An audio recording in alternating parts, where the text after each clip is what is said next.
नमस्कार दोस्तों। हम पढ़ रहे हैं कक्षा 10 में चलने वाली पुस्तक राजस्थान का इतिहास एवं संस्कृति और उसका 11वां अध्याय, और ये इस बुक का लास्ट अध्याय है। इसके पहले 10 अध्याय हम कर चुके हैं और उनकी वीडियो अगर आपको देखनी है तो उसका प्लेलिस्ट का लिंक जो है वो आपको नीचे डिस्क्रिप्शन बॉक्स में मिल जाएगा, वहाँ जाकर के आप उन वीडियो को वॉच कर सकते हैं। और ये अंतिम इसका अध्याय है राजस्थान के प्रमुख व्यक्तित्व, जो कि रीड लेवल 1 के लिए काफ़ी इम्पोर्टेंट टॉपिक है।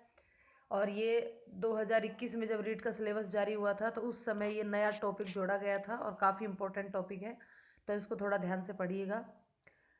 सबसे पहले हम शुरू करते हैं निहाल चंद से।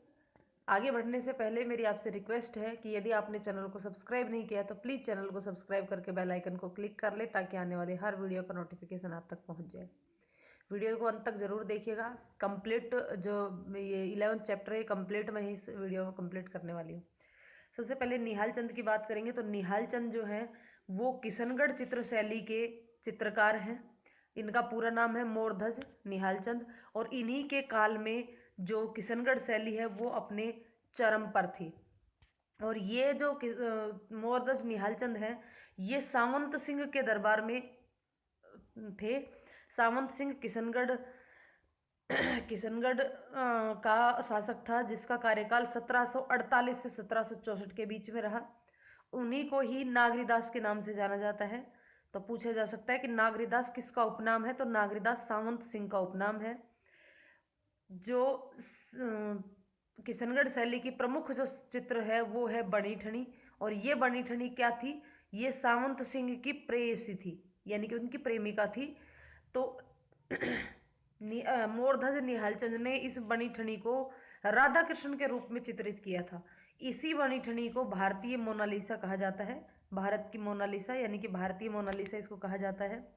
मोरध्वज निहाल चंद के समय में चित्रकला जो है वो अपने उत्कर्ष समय पर पहुंची, और सावंत सिंह का काल जो है वो किशनगढ़ शैली की दृष्टि से स्वर्ण युग कहा जाता है। और इस बनी ठनी की अगर हम बात करें तो बनी ठनी को एरिक डिक्सन ने कहा था भारत की मोनालिसा। भारत की मोनालिसा इसको किसने कहा था, एरिक डिक्सन ने। और भारत सरकार द्वारा बनी ठनी पर डाक टिकट भी जारी हो चुकी है 1973 ईस्वी में। बनी ठनी पर 1973 ईस्वी में डाक टिकट जारी हो चुकी है भारत सरकार के द्वारा। और इस जो ये किशनगढ़ शैली है, इस शैली की अगर हम बात करें, क्योंकि हम बात तो वैसे निहाल चंद की कर रहे हैं तो इस टॉपिक को यहीं बंद करते हैं। चलिए आगे चलते हैं। पन्ना धाय। पन्ना धाय मेवाड़ के महाराणा उदय सिंह की धाय माँ थी, जिन्होंने अपने पुत्र की बलि दी थी उदय सिंह को बचाने के लिए। तो ये कहानी हमने बचपन में खूब सुनी है, आप सब लोगों ने सुनी होगी। मेवाड़ के एक सामंत बनवीर ने 1535 ईस्वी में महाराणा विक्रमादित्य की हत्या करके युवराज उदय सिंह की हत्या का प्रयास किया। यानी कि जो बनवीर था ये महाराणा विक्रमादित्य की हत्या इसने पहले कर दी थी, और उसके बाद इसको लग रहा था कि उदय सिंह इसका जो है उत्तराधिकारी बन सकता है, तो ये उदय सिंह की हत्या करने के लिए आया था। इस बात की खबर जब पन्ना धाय को लगी तो पन्ना धाय का बेटा जो कि चंदन था वो भी उम्र में उदय सिंह के समान ही था, तो उसने उदय सिंह की जगह पर अपने बेटे को लिटा दिया और उदय सिंह को बाहर, महल से बाहर झूठी पत्तलों के बीच में छिपा करके बाहर भेज दिया गया था।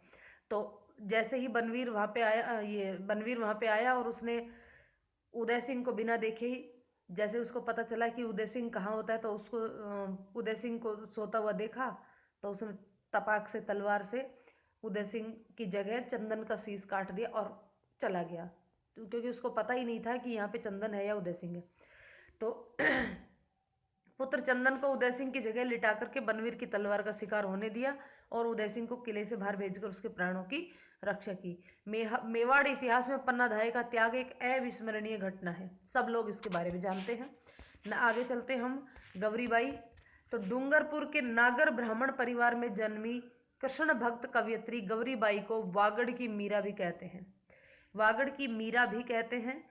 डूंगरपुर महारावल शिव सिंह ने गौरीबाई के लिए 1829 ईस्वी में बाल मुकुंद मंदिर का निर्माण करवाया था।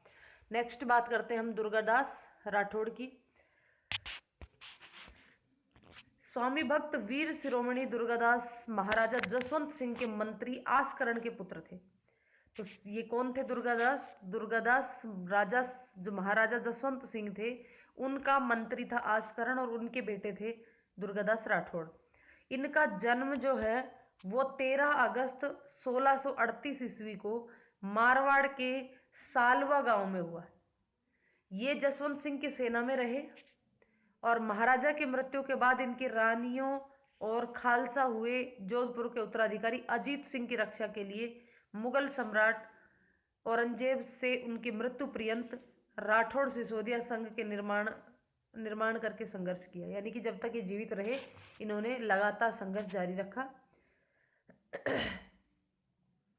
जसवंत सिंह की मृत्यु के बाद उनका उत्तराधिकारी था अजीत सिंह, और उस अजीत सिंह की रक्षा के लिए मुगल सम्राट औरंगजेब के साथ इन्होंने राठौड़ सिसोदिया संघ की का निर्माण करके संघर्ष किया जब तक कि इनके प्राण इनके पास थे तब तक।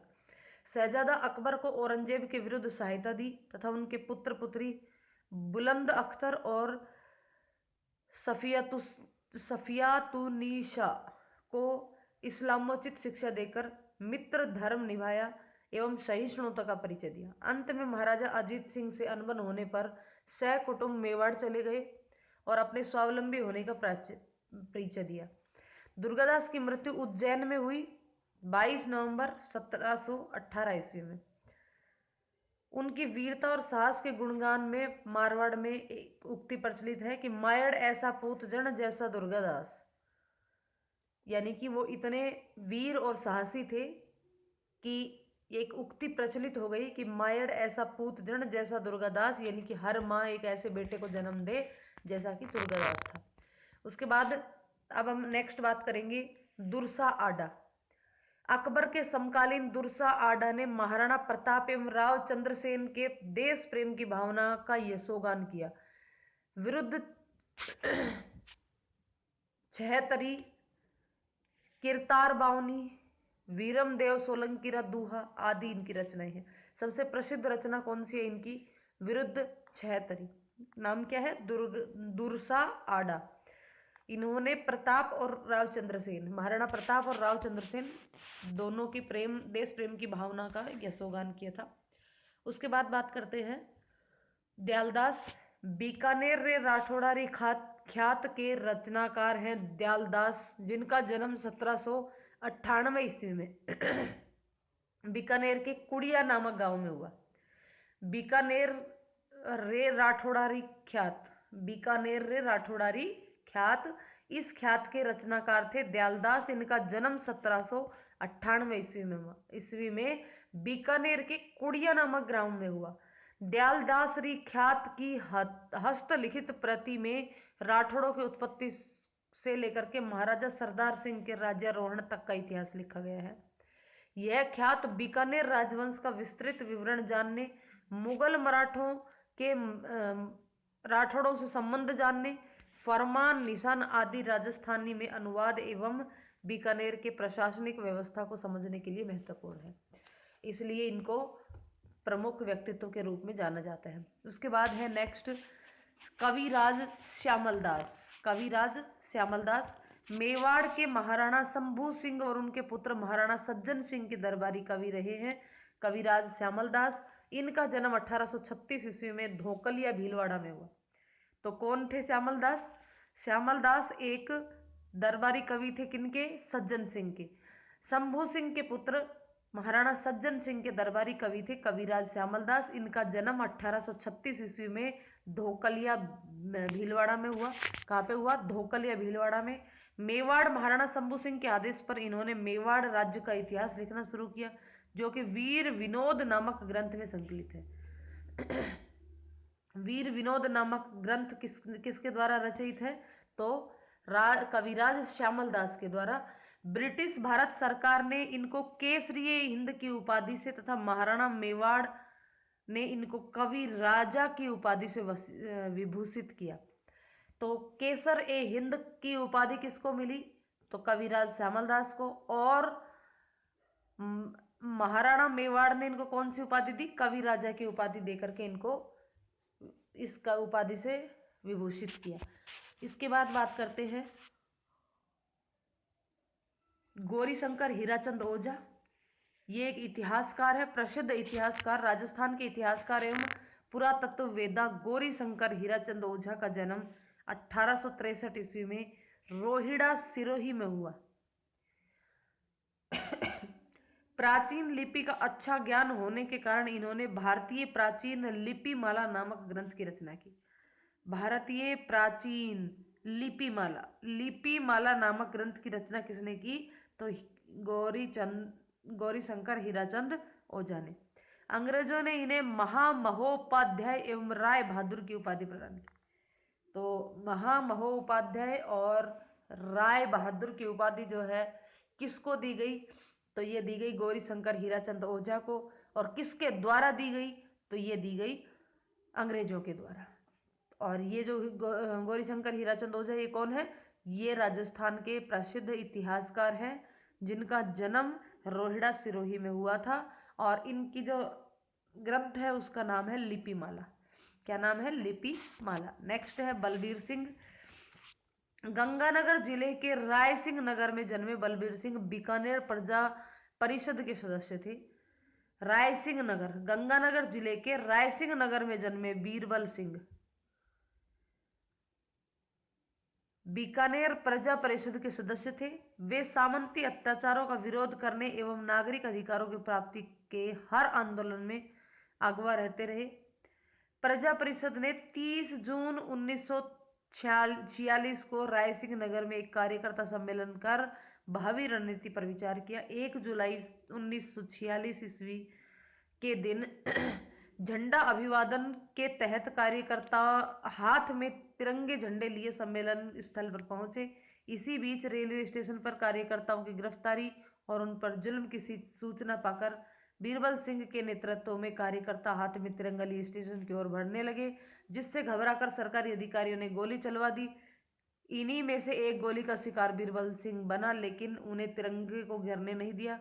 घायल अवस्था में भी बीरबल सिंह के बोल फूट रहे थे, झंडा ऊंचा रहे हमारा, झंडा ऊंचा रहे हमारा। तो बीरबल सिंह एक स्वतंत्रता सेनानी थे जिन्होंने जो कि बीकानेर जिले के गंगानगर जिले के रायसिंह नगर के रहने वाले थे। और ये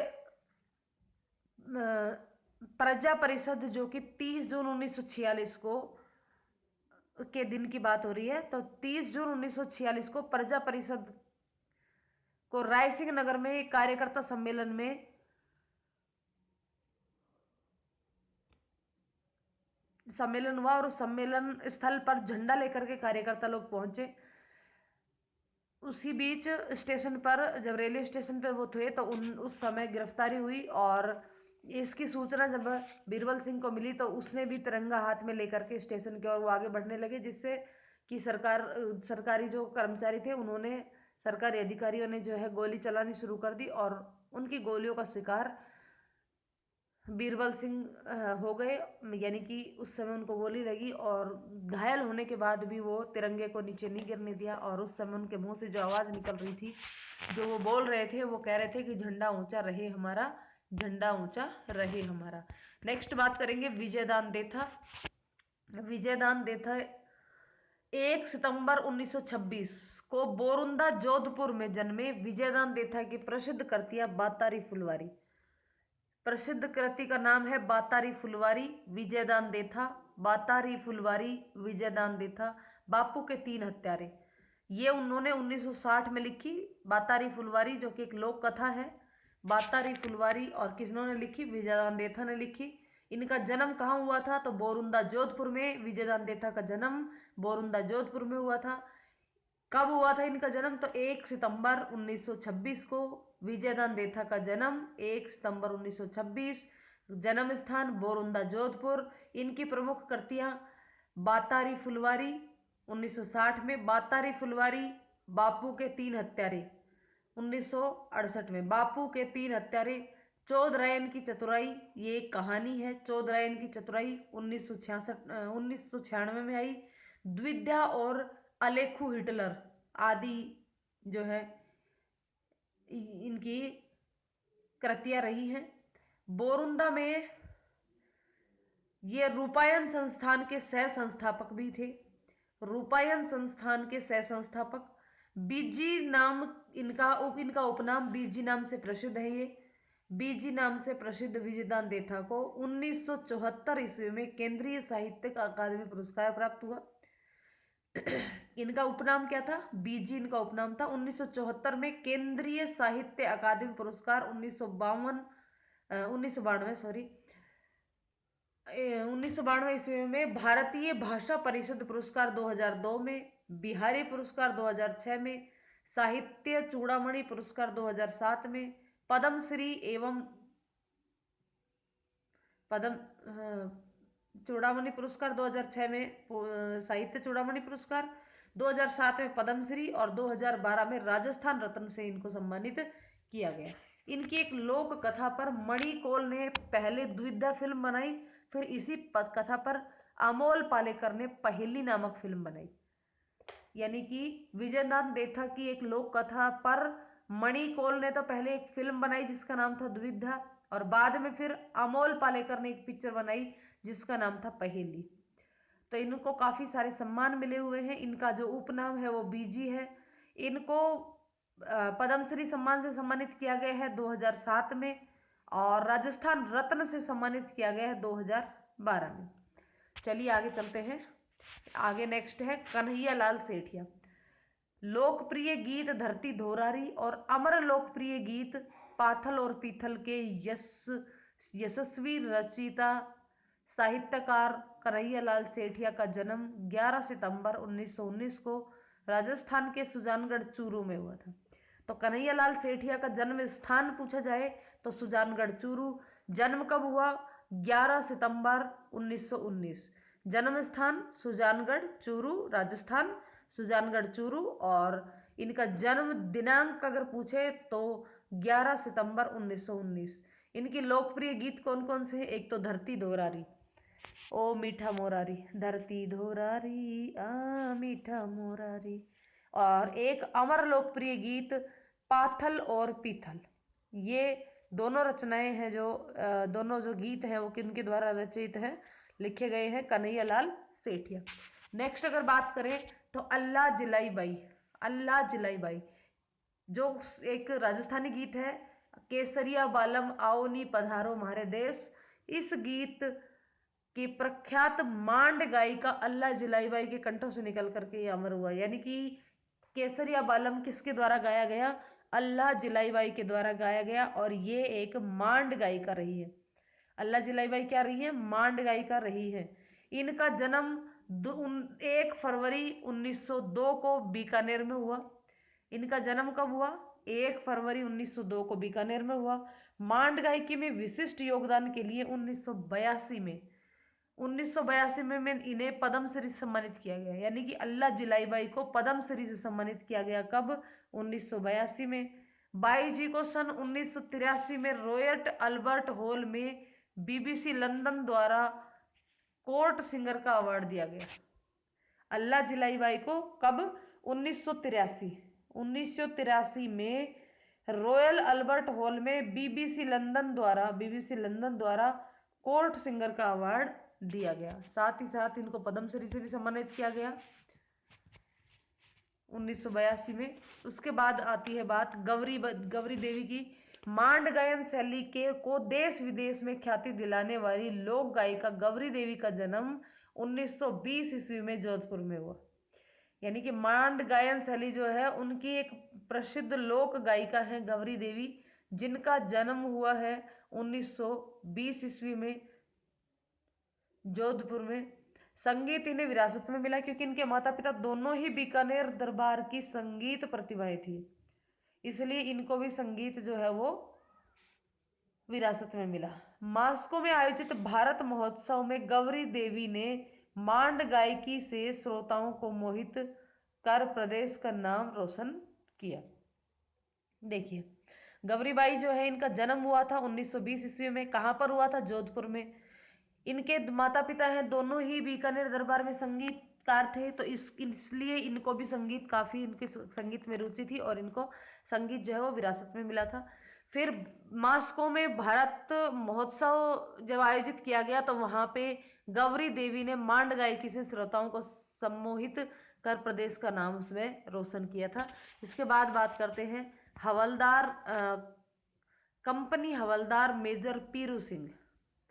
कंपनी हवलदार मेजर पीरू सिंह तो 20 मई 1918 में 20 मई 1918 में रामपुरा बेरी झुंझुनू में जन्मे मेजर पीरू सिंह 1936 ईस्वी में छठी बटालियन राजपूताना राइफल में भर्ती हुए। 20 मई 1918 को जन्मे मेजर पीरू सिंह, जगह का नाम है रामपुरा बेरी झुंझुनू। ये 1936 में यानी कि 18 वर्ष की उम्र में छठी बटालियन राजपूताना राइफल्स में भर्ती हुए।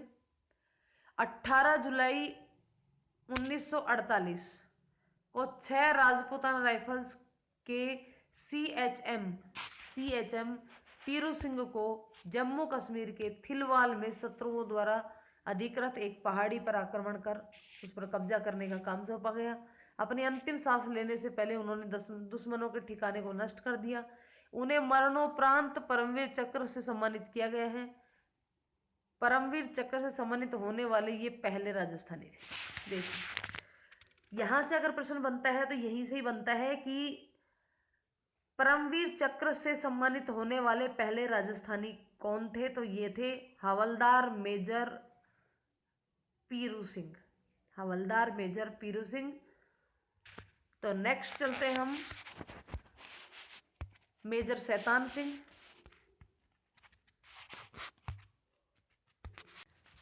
मेजर शैतान सिंह को वाणासुर के शहीद के नाम से जाना जाता है। वाणासुर के शहीद के नाम से विख्यात है मेजर शैतान सिंह। वाणासुर के शहीद कौन है? मेजर शैतान सिंह। इनका जन्म 1 सितंबर 1924 को जोधपुर जिले की फलोदी तहसील के वाणासुर गांव में हुआ। वाणासुर गांव में हुआ, इसीलिए इनको वाणासुर के शहीद के नाम से जानते हैं।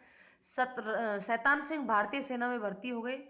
17 नवंबर 1962 को जब चीन ने लद्दाख क्षेत्र में चुशुल चौकी पर आक्रमण किया, उस समय इस चौकी की रक्षा की जिम्मेदारी मेजर शैतान सिंह की चार्ली कंपनी की थी। कौन सी कंपनी का नाम क्या था? चार्ली कंपनी थी, उसकी थी। अपने 120 साथियों के साथ उन्होंने चीनी सेना को 2 बार पीछे हटने के लिए मजबूर किया। जब उनके पास केवल 2 सैनिक शेष रह गए और वे स्वयं भी बुरी तरह से घायल हो गए, तो उन्होंने दोनों सैनिकों को पीछे चौकी पर सूचना देने के लिए भेज दिया और स्वयं अकेले ही गोलाबारी करते रहे। 38 वर्ष की आयु में 18 नवंबर 1962 को मातृभूमि के इस लाडले ने शत्रुओं से लड़ते हुए अपने प्राणों की कुर्बानी दे दी और मेजर शैतान सिंह को मरने के बाद मरणोपरांत परमवीर चक्र से सम्मानित किया गया। बात हो रही है यहाँ पे मेजर शैतान सिंह की। इनका जन्म हुआ था 1 सितंबर 1924 में। कहाँ पर हुआ था? तो बाणासुर, जोधपुर, यानी कि जोधपुर जिले की फलोदी तहसील का एक गांव है वाणासुर, इसीलिए इनको वाणासुर के शहीद के नाम से जाना जाता है। तो ये जब भारतीय सेना में भर्ती हो गए थे, तो जब 17 नवंबर 1962 को जब चीन ने लद्दाख क्षेत्र की चुशुल चौकी पर आक्रमण किया, तब उस चौकी की जिम्मेदारी इन्हीं के पास थी और इनके पास 120 साथी थे जो इनके साथ खड़े हुए थे, डटे हुए थे और उन्होंने सबने मिलकर के चीनी सेना को 2 बार खदेड़ा वहां से। लेकिन बाद में फिर इनके सैनिक जो है धीरे धीरे कम होते गए और जब 2 सैनिक शेष रह गए और तीसरा एक खुद घायल अवस्था में थे, तो इन्होंने अपने दोनों सैनिकों को दूसरी चौकी पर सूचना देने के लिए भेज दिया और खुद लड़ते हुए मात्र 38 वर्ष की आयु में 18 नवंबर 1962 को ये मातृभूमि के गोद में सो गए और मरणोपरांत इनको परमवीर चक्र से सम्मानित किया गया। उसके बाद बात करते हैं स्वामी केशवानंद।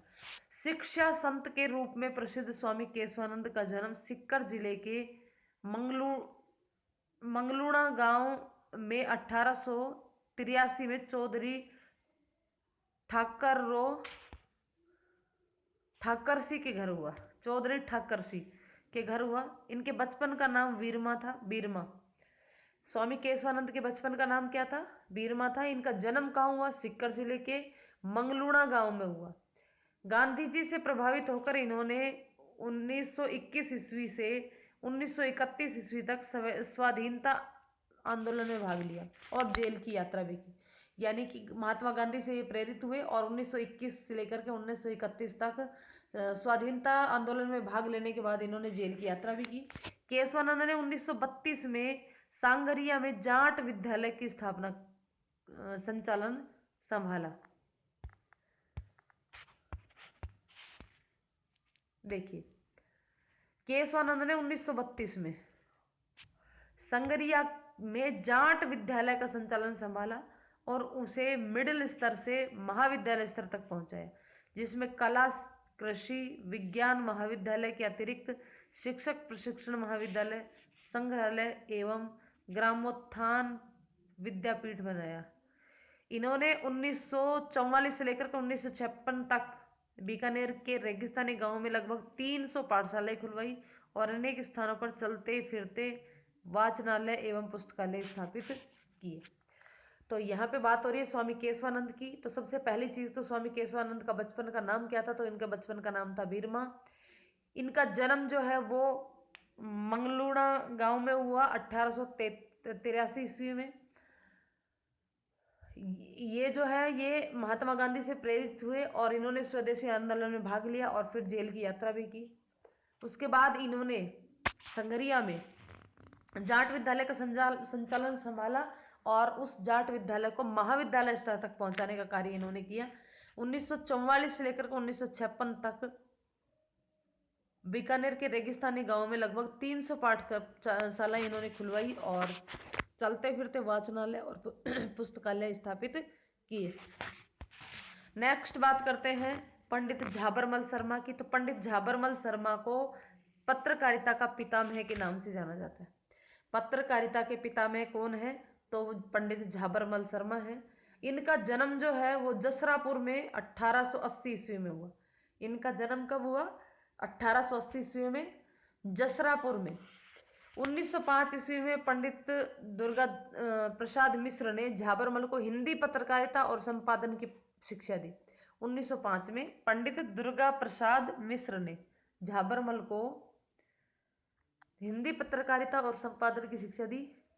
इन्होंने अनेक पुस्तकों का संपादन किया, जिसमें सिक्कर का इतिहास, खेतड़ी का इतिहास, खेतड़ी नरेश और विवेकानंद, आदर्श नरेश, श्री अरविंद चरित, हिंदी गीता रहस्यसार, आत्मविज्ञान शिक्षा, तिलक गाथा, भारतीय गोधन आदि प्रमुख हैं।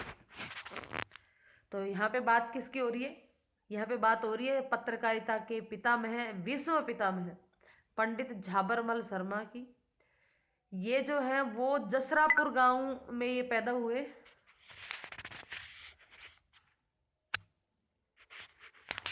जसरापुर में 1880 ईस्वी में इनका जन्म हुआ और 1905 में इन्होंने दुर्गा प्रसाद मिश्र के से इन्होंने शिक्षा प्राप्त की और कुछ फिर पुस्तकों का इन्होंने संपादन करवाया, जिसमें सिक्कर का इतिहास है, खेतड़ी का इतिहास है, खेतड़ी नरेश और विवेकानंद है। उसके बाद आदर्श नरेश, श्री अरविंद चरित्र, हिंदी गीता रहस्यसार, आत्मविज्ञान शिक्षा, तिलक गाथा, भारतीय गोधन आदि प्रमुख हैं। इसके बाद बात करते हैं आचार्य तुलसी।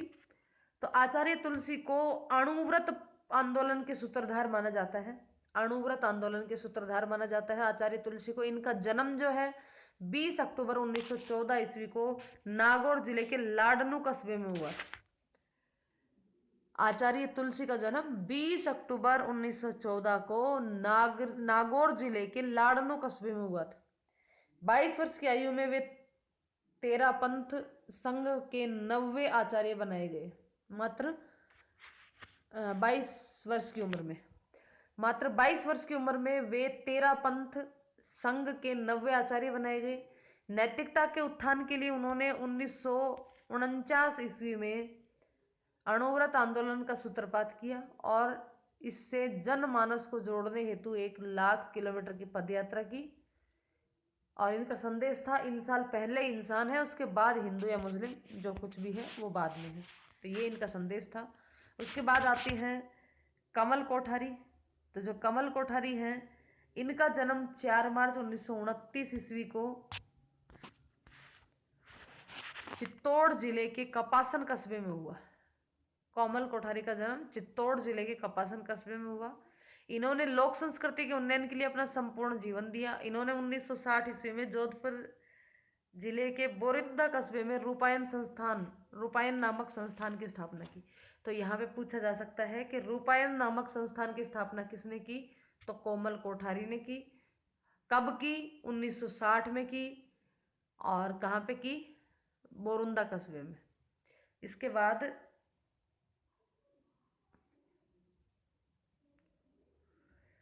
कृपाल सिंह शेखावत। नेक्स्ट है कृपाल सिंह शेखावत, शिल्प गुरु। कृपाल सिंह शेखावत का जन्म सिक्कर जिले के महू ग्राम में 1922 ईस्वी में हुआ।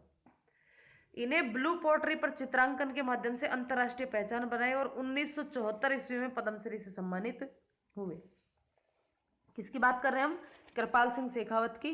शिल्प गुरु के नाम से विख्यात है और इनका जन्म जो है वो सिक्कर जिले के महू ग्राम में हुआ था 1922 ईस्वी में। ब्लू पोट्री पर चित्रांकन के माध्यम से इन्होंने अंतर्राष्ट्रीय पहचान बनाई और इनको पद्मश्री से भी सम्मानित किया गया। नेक्स्ट बात करते हैं जगजीत सिंह। 8 फरवरी 1941 को गंगानगर कस्बे के एक सिख परिवार में जन्मे गजल गायक जगजीत सिंह का 10 अक्टूबर 2011 को निधन हो गया। 1941 में गंगानगर कस्बे में ये पैदा हुए, सिख परिवार में। गजल गायक हैं जगजीत सिंह और इनकी जो मृत्यु हुई वो 10 अक्टूबर 2011 को इनका निधन हुआ। इनको मरणोपरांत राजस्थान सरकार ने 31 मार्च 2012 को राजस्थान रत्न पुरस्कार से नवाजने की घोषणा की गई। इसके बाद हम बात करते हैं विश्व मोहन भट्ट,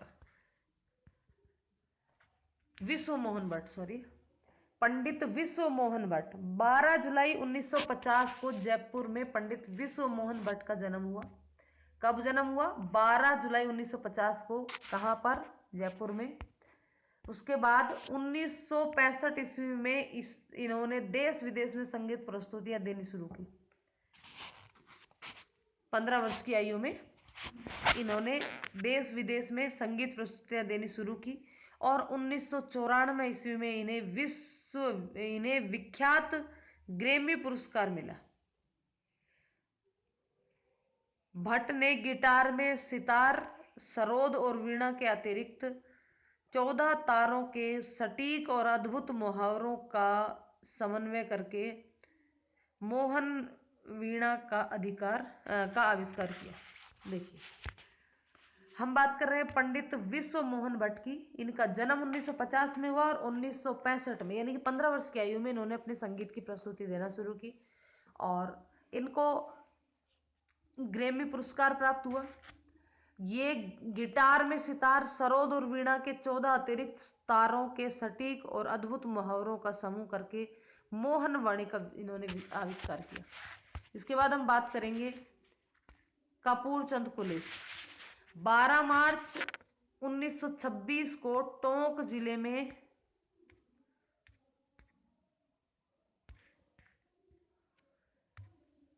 मार्च 1926 को टोंक जिले के सोढ़ा गांव में कपूरचंद कुलिस का जन्म हुआ। टोंक जिले के सोढ़ा गांव में कपूरचंद कुलिस का जन्म हुआ। 1951 में कुलिस ने पत्रकार जीवन की शुरुआत की और 7 मार्च 1956 को संध्याकालीन दैनिक के रूप में राजस्थान पत्रिका की शुरुआत की। राजस्थान पत्रिका की शुरुआत कब से हुई? 1956 को सायंकाल से इस पत्रिका की शुरुआत की। आपातकाल जो कि 1975 में लगा था के समय इन्होंने राजस्थान के गांवों की यात्रा की और ग्रामीण जनजीवन व सामाजिक व्यवस्था पर मैं देखता चला गया श्रृंखला लिखी, जो कि राजस्थान के ग्रामीण परिवेश का प्रमाणिक दस्तावेज माना जाता है। पुलिस ने पोलमपोल नाम से ढूंढाड़ी में नियमित कॉलम लिखा जो इनकी साहित्यिक वसीहत मानी जाती है। तो कपूरचंद कुलिस ने अपना जो कॉलम लिखा उसका क्या नाम था? पोलमपोल। और कौन सी भाषा में लिखा गया था? ढूंढाड़ी भाषा में लिखा गया था। और इन्होंने जब राजस्थान के गांवों की यात्रा की और गांव और जनजीवन और सामाजिक व्यवस्था को देखा तो इन्होंने लिखा कि मैं देखता चला गया, एक श्रृंखला इन्होंने लिखी। नेक्स्ट बात करेंगे डॉक्टर पी के सेठी। डॉक्टर पी के सेठी जयपुर फुट के जनक,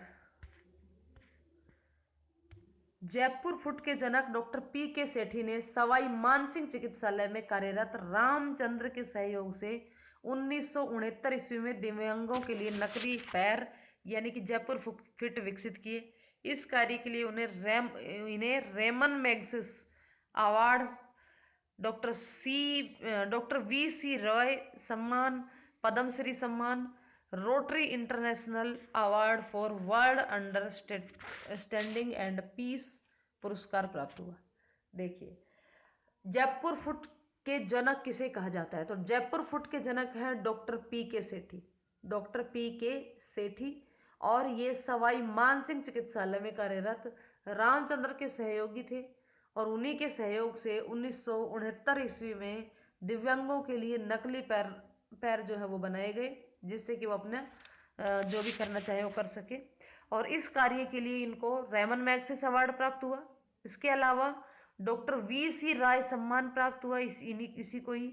तीसरा पद्मश्री सम्मान और चौथा है Rotary national award for world understanding and peace पुरस्कार प्राप्त हुए। तो ये बात हुई थी हमारे पी के सेठी की। कौन कौन से पुरस्कार? Ramon Magsaysay, V C Roy सम्मान, पद्मश्री सम्मान, Rotary international award for world understanding and peace पुरस्कार प्राप्त हुए। और इसी के साथ ये टॉपिक जो है हमारा राजस्थान के प्रमुख व्यक्तित्व ये जो है ख़त्म हुआ, जो कि रीट लेवल 1 के लिए काफ़ी इम्पोर्टेंट टॉपिक है। तो वीडियो को अंत तक देखने के लिए धन्यवाद। यदि वीडियो पसंद आई हो तो वीडियो को लाइक और शेयर करें। यदि चैनल पर नए हैं तो प्लीज़ चैनल को सब्सक्राइब करके बेल आइकन को क्लिक कर लें। वीडियो को अंत तक देखने के लिए आपका बहुत बहुत धन्यवाद। Bye bye.